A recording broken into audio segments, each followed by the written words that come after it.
જૂનાગઢમાં કેશોદમાં વિદ્યાર્થીઓની તબિયત લથડી ગઈ હોવાના સમાચાર સામે આવી રહ્યા છે। કેશોદમાં વિદ્યાર્થીઓની તબિયત અચાનક લથડી ગઈ। સતત રૂમમાં બેસાડી રાખતા શ્વાસ લેવામાં વિદ્યાર્થીઓને તકલીફ પડી, ત્યારે વિદ્યાર્થીઓને ચક્કર આવતા હોસ્પિટલ ખાતે ખસેડવામાં આવ્યા છે।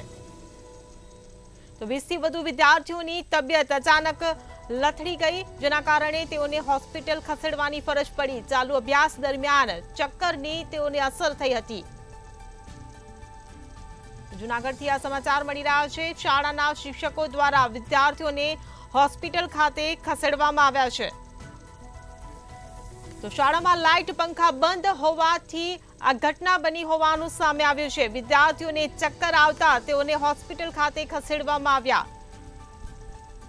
તો 20 થી વધુ વિદ્યાર્થીઓની તબિયત અચાનક લથડી ગઈ, ત્યારે સ્કૂલમાં લાઇટ પંખા બંધ હોવાને કારણે આ ઘટના ઘટી હોવાનું સામે આવ્યું છે। ચાલુ અભ્યાસ દરમિયાન જ વિદ્યાર્થીઓને ચક્કર આવવા લાગ્યા અને તે બાદ તબિયત લથડતા તેઓને હોસ્પિટલ ખાતે ખસેડવામાં આવ્યા। જૂનાગઢથી આ સમાચાર મળી રહ્યા છે। જૂનાગઢમાં કેશોદમાં વિદ્યાર્થીઓની તબિયત લથડવાનો મામલો સામે આવ્યો છે। સતત રૂમમાં બેસાડી રાખતા શ્વાસ લેવામાં તેમને તકલીફ પડી હતી।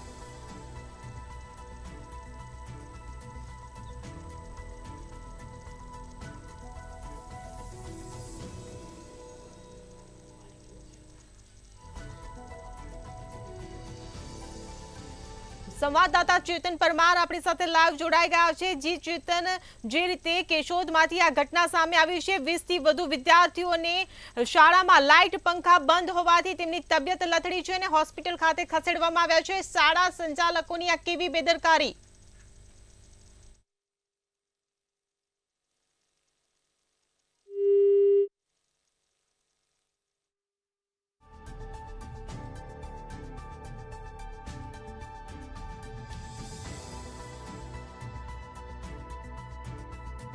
સાયન્સ જીડીવી સ્કૂલની જે ઘટના છે, અને હાલ તો જો વાત કરીએ તો જે આ 20 થી જે વધુ જે દીકરીઓ છે, જે અભ્યાસ દરમિયાન જે ચક્કરની જે અસર થઈ હતી, આ તમામ જે વિદ્યાર્થીઓ તેમાંથી 10 થી વધુ જે વિદ્યાર્થીઓને જે શિક્ષકો દ્વારા જે હોસ્પિટલ જે પહોંચાડવામાં આવી હતી ને, સ્કૂલના શિક્ષકો દ્વારા વિદ્યાર્થીઓને જે હોસ્પિટલ ખસેડ્યા બાદ તેમના વાલીઓને પણ જાણ કરવામાં આવી હતી, અને સ્કૂલની લાઇટ પંખા જે બંધ હોવાથી જે તમામ જે ઘટના બની હોવાનું શિક્ષકોએ પણ જણાવી રહ્યા છે। અને જો વાલીની જો વાત કરવામાં તો વાલીઓ ક્યાંક ને ક્યાંક એવું કહી રહ્યા છે કે જે વિદ્યાર્થીઓને જે લાઇટ પંખા જે ઓછા જે પંખા ચાલતા હોય, પંખા બંધ હોય, તેને લઈને ક્યાંક ને ક્યાંક ગભરામણ પણ થયું હોય તેવું પણ જે વાલીઓ જે વિદ્યાર્થી છે એમના વાલીઓને જણાવ્યું હતું। અને આ જે વાત કરવામાં આવે વિદ્યાર્થી, આ જે વિદ્યાલયની અંદર હાલ તો 900 થી વધુ જે દીકરીઓ જે અભ્યાસ કરતી હોય તેવું પણ ક્યાંક ને ક્યાંક જાણવા મળી રહ્યું છે। અને બીજી તરફ જો વાત કરવામાં આવે તો જે પ્રિન્સિપલ છે જીડીવી સ્કૂલના જે વિદ્યાલયના, એમના દ્વારા એવું કહેવામાં આવ્યું છે કે જે આ તમામ જે લાઇટ પંખા છે તે ફરી જે રિપેર કરવામાં આવશે અને તમામ જે જૂના પંખા છે કાઢવામાં આવશે। જી ચેતન, સમગ્ર માહિતી બદલ આભાર। તો જૂનાગઢના કેશોદમાંથી આ ઘટના સામે આવી છે। સતત રૂમમાં બેસાડી રાખતા વિદ્યાર્થીઓને શ્વાસ લેવામાં તકલીફ થઈ હતી, જેના કારણે વિદ્યાર્થીઓની તબિયત અચાનક લથડી અને સારવાર માટે હોસ્પિટલ ખાતે ખસેડવામાં આવ્યા।